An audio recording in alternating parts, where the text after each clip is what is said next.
All right, race fans, Ryan Eho here with Dirt Race Central. We're visiting with the fastest guy north of the border that he couldn't come down and visit us this year. Damn COVID, or last year I should say. It's 2021 now. But Shane Edginton, how you doing, man? Pretty good. Just hoping these borders open up soon and starting to get ready for this year. Yeah, for sure. You know, it's one of those deals where we're doing the power rankings, right? And we're like, how do we not put this guy higher? I mean, it's 6 for 6.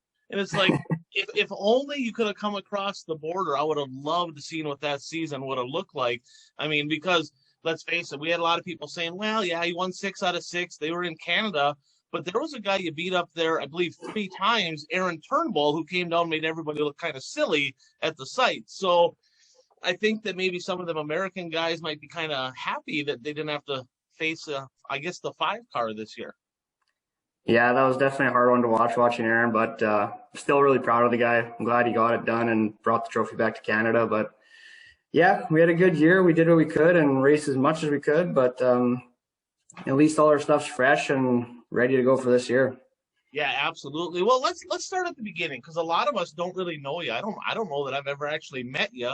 I've seen you race. I've seen you on some races on Dirt Race Central and stuff like that, but never met you face to face.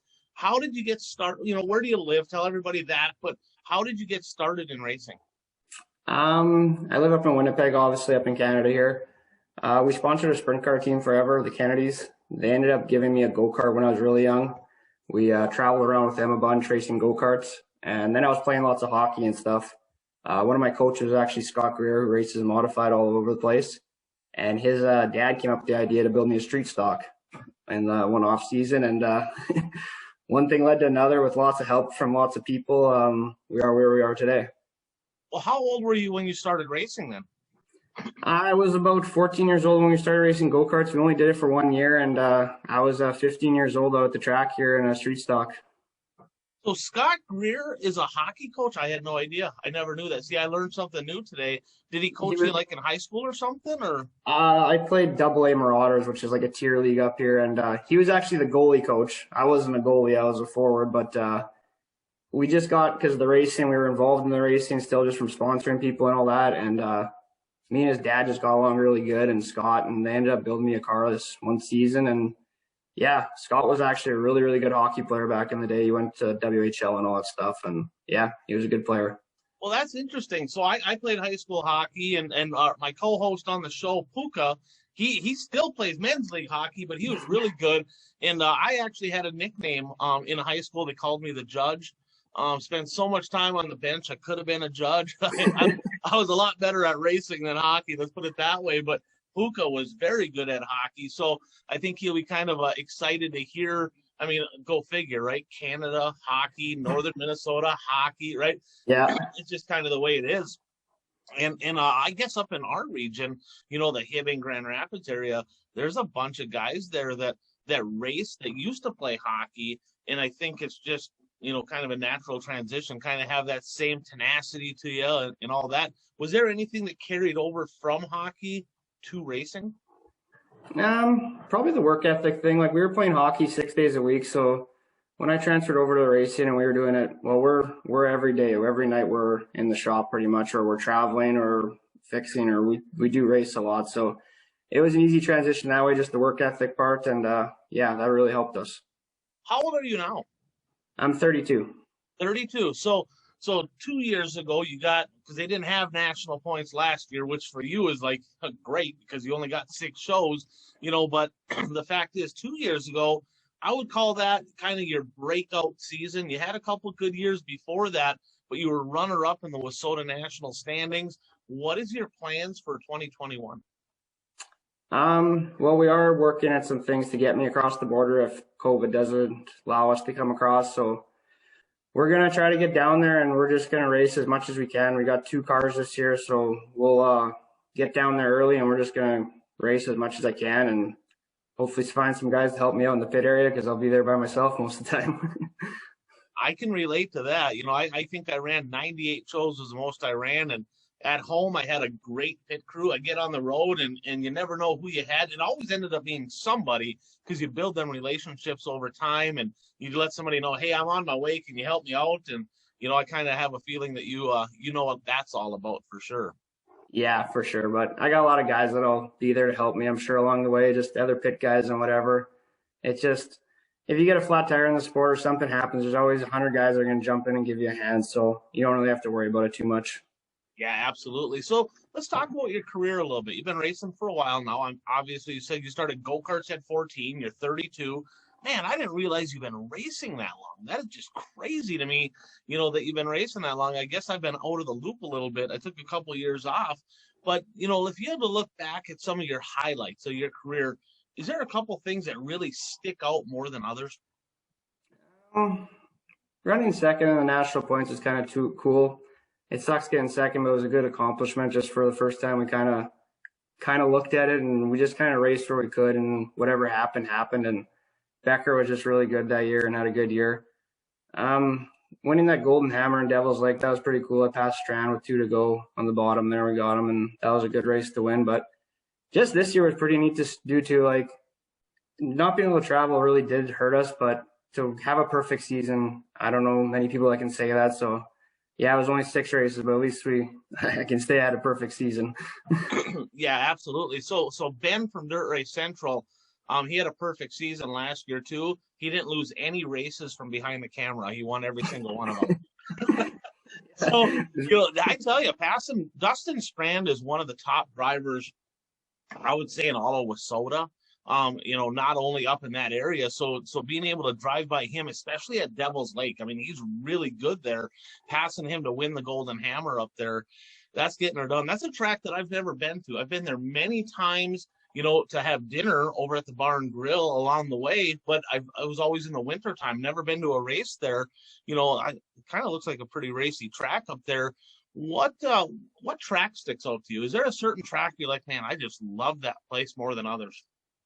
I used to really, really dislike Grand Forks, but the last couple of years there, we won the track championship actually in 2019. I beat Brad on the last night to win it, and I actually ended up loving that track that year. We never finished outside the top 5 once, and it's just a really fun track. I do like Fergus Falls when we can get there. It's always smooth and racy and stuff, and it's pretty good, but I don't know. I find any track that's wide to me and racy, I like them all. I even like Alex. A lot of people hate that place, but I like the speed of that place, and I think it's a real fun place.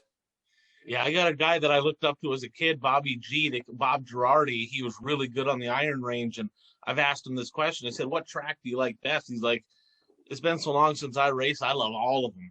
That's kind of where I'm getting at. It's like I haven't really raced in a while, so I kind of like all of them. But they're different, right? You take Grand Forks, it's a turn and burn, it's a bull ring, it's high speed, high bank.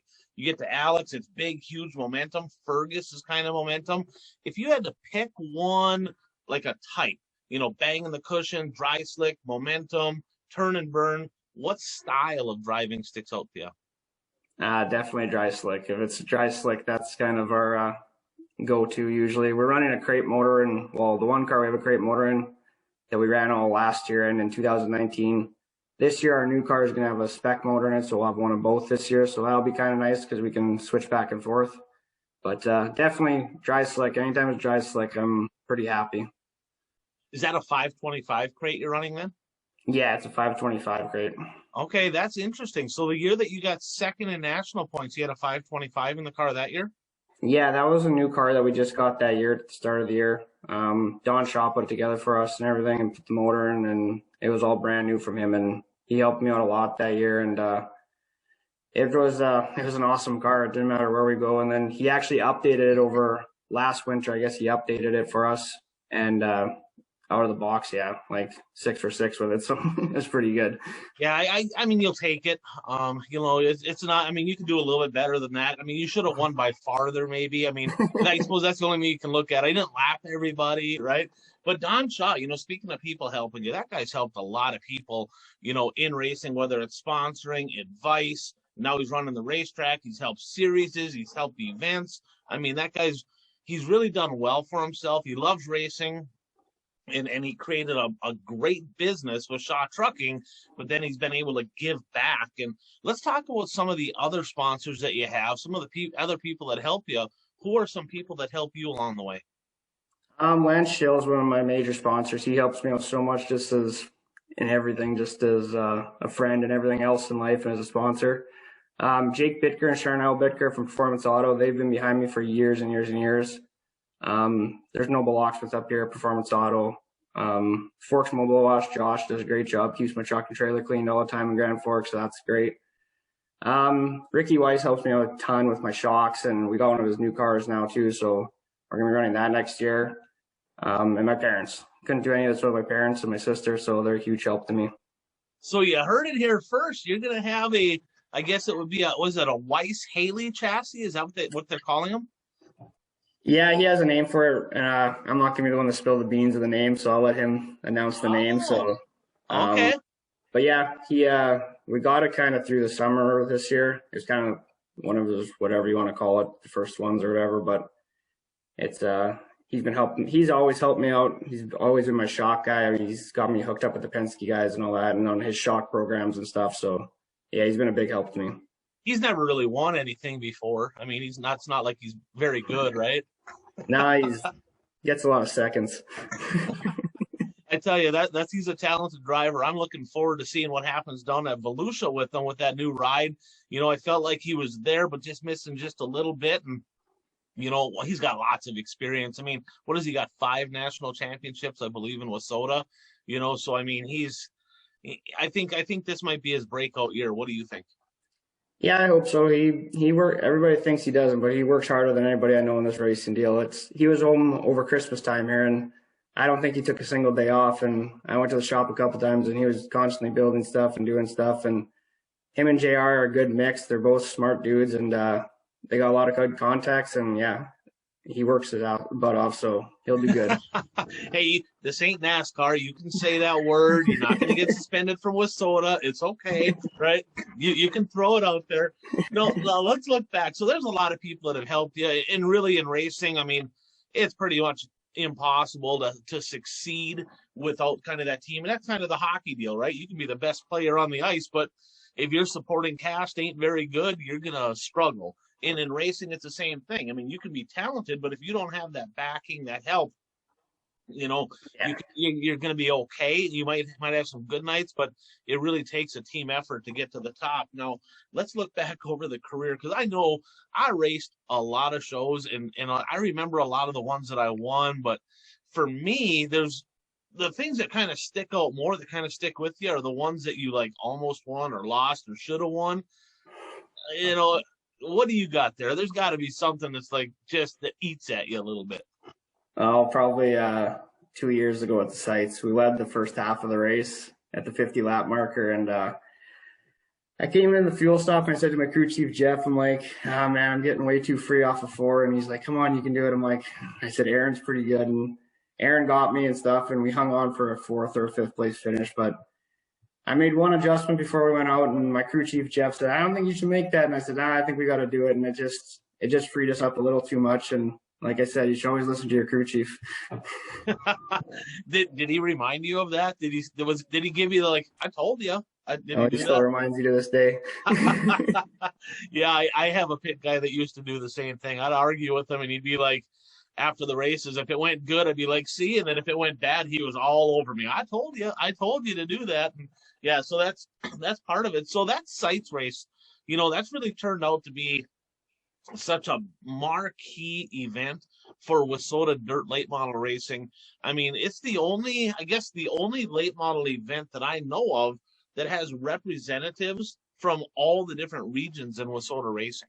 You know, so it's, as a race fan, it's super cool to see the Canadians, the NLRA guys, some South Dakota folks, some people from northern Minnesota, some people from Wisconsin, all competing 3 years in a row. That trophy's gone back north of the border. What are you going to have to do to make it 4 in a row to make that happen this year? There's a lot of luck involved too. Like, it's 92 laps, so you just gotta pace yourself and just keep your car really neutral at the start. And like I said, it's always be tight. Like Ricky phoned me, he says, yeah, you're too good or too early. He says, I knew right away. So you don't want to be too good at the start, so you can be there at the end. And like I said, there's so much luck involved in that race, and you just gotta make sure your stuff's good too. That's what I said. Like, a lot of guys, it's at the end of the year, so you race all year and your maintenance goes bad, and it's like you gotta make sure your stuff's fresh for that race and everything's up to par. Yeah, that's for sure. Now, how about the NLRA series? Are you planning on following that in 2021?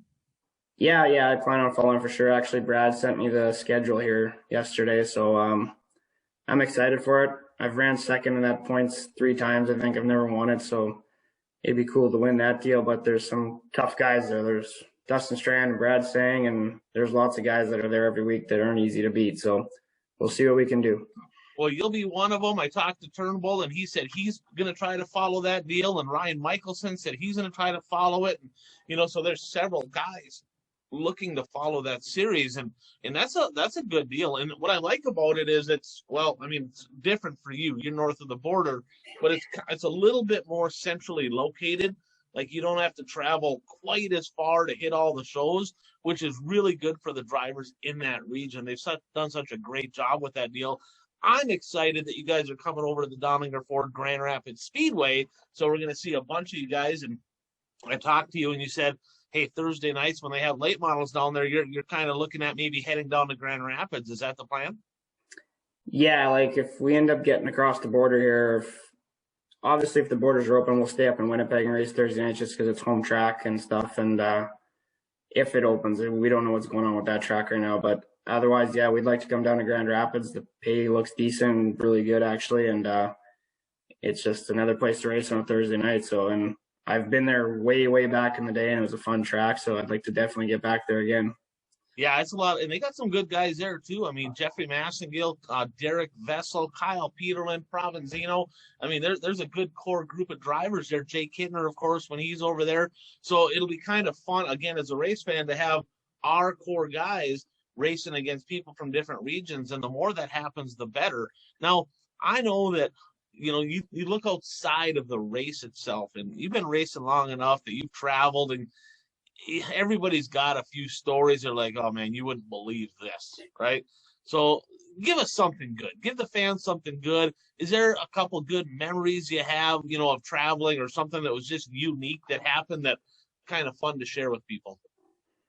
We've had lots of good ones, I guess. Just we put on so many miles. Like during the summertime, we travel a lot, and we have to be home every Sunday night or early Monday morning to get to work on Monday. So we've put on a lot of miles that way. But yeah, lots of blown tires. And I remember when I was really young, actually running for my first year late models. We were rookie of the year, and my crew chief that year was actually my sister, who was more just there to, I don't know what she did, but she was just there to keep me awake driving, I think.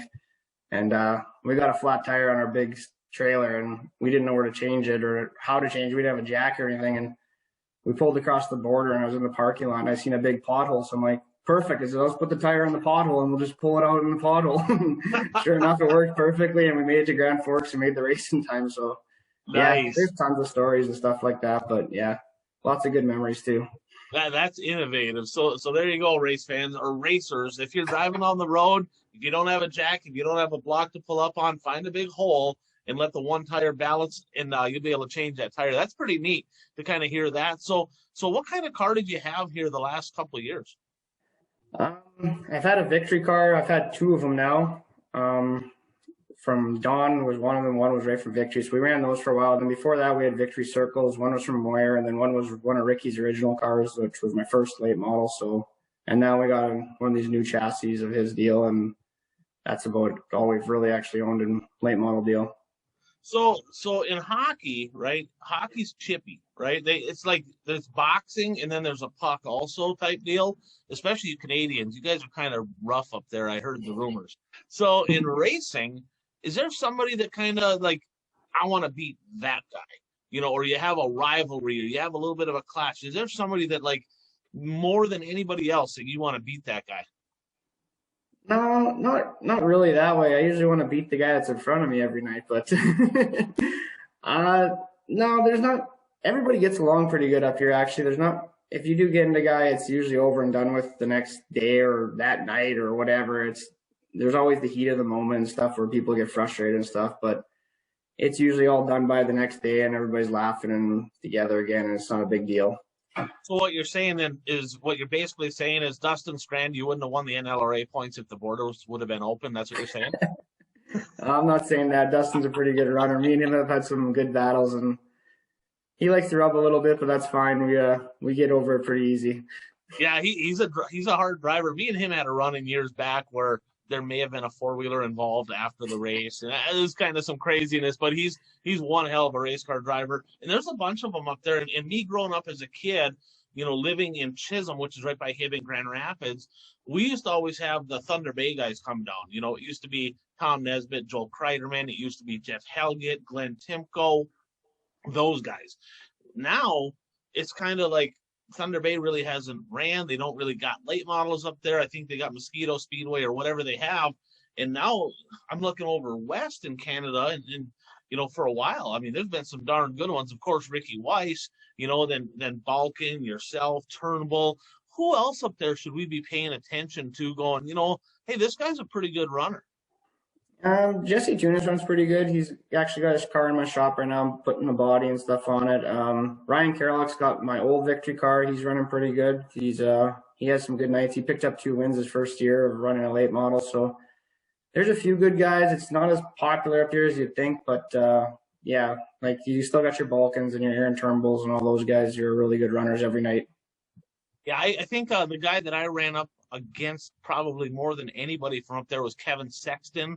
He ran a super stock back in the day, and I hadn't talked to that guy in a long time, but he was a good runner when he'd come down and race against us. He was definitely fast. So and that's the thing. What I really like about Dirt Race Central, what I really like about some of these bigger events, is you really learn about the drivers in different regions. A lot of people, they're kind of a homer and they're like, hey, our guys are really good, but they don't hear about all the other people. And it's kind of funny. Like I say, you win 6 out of 6 and there's always that little bit of rivalry, East versus West. And they're like, yeah, but he only ran 6 shows. Well, okay, he ran 6 shows. He beat Turnbull 3 times. Turnbull come down, cleaned everybody's clock.